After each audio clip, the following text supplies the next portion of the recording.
ஏற்கனவே திட்டமிடப்பட்ட திட்டத்தின் அடிப்படையில் திரு விஜயகாந்துடைய இறுதி பயணம் நாம் பேசி கொண்டிருக்கக்கூடிய இந்த வேளையில் துவங்கியிருக்கணும்.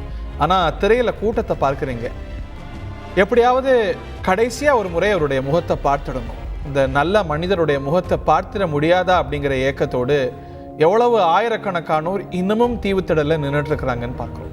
இவர்களெல்லாம் அவருடைய உடலை பார்த்து முடிக்கணும்னா இன்னும் பல மணி நேரம் ஆகும், இன்னும் நாட்கணக்கில் கூட ஆகலாம். இன்னும் பலர் சாரையாக சென்னை நோக்கி தீவுத்திடல் நோக்கி வந்து கொண்டிருக்கிறார்கள். கடல் போல காட்சி அளிக்கிறது மக்கள் வெள்ளத்தில் தீவுத்திடல்.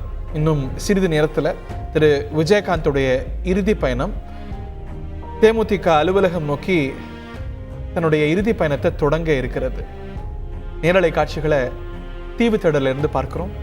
ஆயத்தமாகிறது அரசின் பல்வேறு துறைகளும் ஏற்பாட்டாளர்களும் தயார் நிலையில் இருக்கிறாங்க. மக்கள் சாரையாக வந்து கொண்டிருக்கிறார்கள். பலர் இதில் ஏமாற்றத்தோடு தான் திரும்ப போகிறாங்க. பார்க்க முடியலையே, கேப்டனை கடைசியாக ஒரு முறை பார்க்க முடியலையே அப்படிங்கிற இயக்கத்தில். ஆனால் வேறு வழி இல்லை, அவருடைய இறுதி பயணம் இன்னும் சற்று நேரத்தில் தொடங்க போகுது. நம்முடைய திருப்பூர் சுப்பிரமணியன் அவர்கள் இணைந்திருக்கிறார். திரையரங்க உரிமையாளர் சங்கத்தின் முக்கிய நிர்வாகி. திரைத்துறையில் அவருடைய நற்பண்புகள் தொடாத இனங்களே துறைகளே இல்லை அப்படின்னு சொல்லலாம். உங்களுக்கும் நிறைய அனுபவங்கள், அவர் பற்றிய பார்வைகள், பழகிய நினைவுகள் இருக்கும். திருப்பூர் சுப்பிரமணியன், உங்களுடைய நினைவுகளை பகிர்ந்து கொள்ளுங்க. வணக்கம். அதாவது விஜயகாந்த் சாருடைய இறுதி ஊர்வலம் துவக்கிற இந்த நேரத்துல நாங்க ரொம்ப கனத்த இதயத்தோட தான் உங்களுக்கு பேச வேண்டியதா இருக்கு. அதாவது இப்ப 2 நாளா நாங்களுக்கு கவனிச்சுட்டு தான் இருக்கோம். ஒரு நல்ல மனிதரை இழந்துட்டு அத்தனை பேருமே சொல்றாங்க. அதாவது இப்படி ஒரு பேர் வாங்குறதுக்கே கொடுத்து வச்சிருக்கணும்.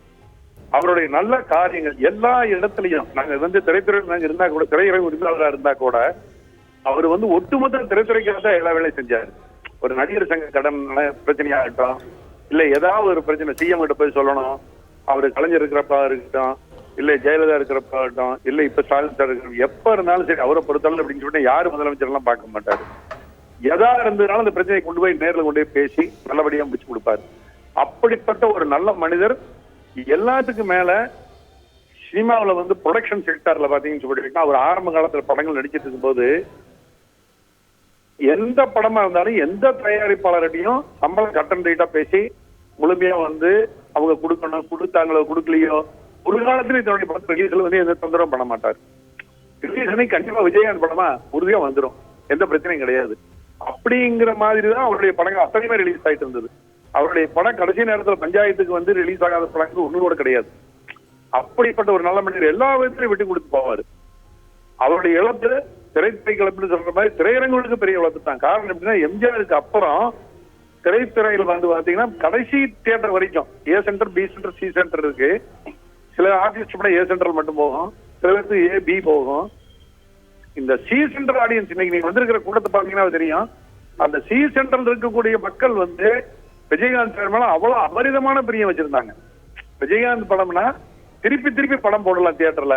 இப்ப இன்னைக்கு ஓடிடி சேட்டலைட் அதெல்லாம் வந்துட்டா கூட அந்த 80 காலகட்டங்கள்ல 90 காலகட்டங்கள்ல விஜயகாந்த் சாருடைய படத்தை பொறுத்த அளவுல திருப்பி திருப்பி அந்த சி சென்டர் படத்தை நாங்க போட்டு அதன் மூலமா எங்களுக்கு பெரிய அளவுல வருவாய் இருந்துட்டு இருந்தது.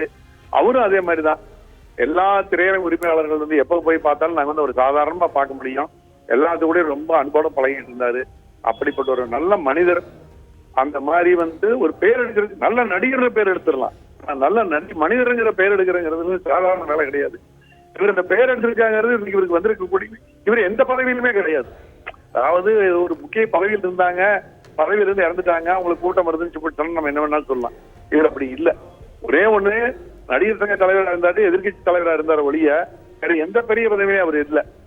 ஆனாலும் பொதுமக்கள் ஆகட்டும், எங்க மாதிரி வியாபாரிகள் ஆகட்டும், இல்ல தொழில்துறை சார்ந்த யாராகட்டும், அத்தனை பேருமே ஒரு மேல பிரியம் வச்சிருக்கோம்னா அவர் வாழ்ந்த வாழ்க்கைக்கு இது ஒரு எடுத்துக்காட்டு.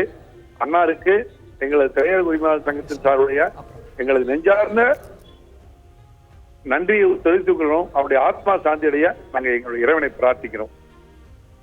நன்றி திருப்பூர் சுப்பிரமணியன். நீங்க சொன்னது போல அவர் பலரையும் வாழ வைத்திருக்கிறார். விஜயகாந்துடைய ஒரு உரை சுருக்கத்தை கேட்டிருப்போம். விஜயகாந்த் வாழ்ந்தார் வாழ்ந்தார் வாழ்ந்தார்னு இருக்கணும் அப்படின்னு. அவர் வாழ்ந்தார் என்பது மட்டுமல்ல, பலரும் அவருடைய பேர் சொல்லும்படி வாழ்ந்தார் என்பது மட்டுமல்ல, பலரையும் வாழ வைத்தார் என்பதனால தான் இத்தனை கூட்டம், இத்தனை நிகழ்ச்சி. திருப்பூர் சுப்பிரமணியன் சொன்னது போல நல்ல கலைஞர், நல்ல படைப்பாளி என்று பெயர் எடுப்பது கடின உழைப்பால, திறமையால.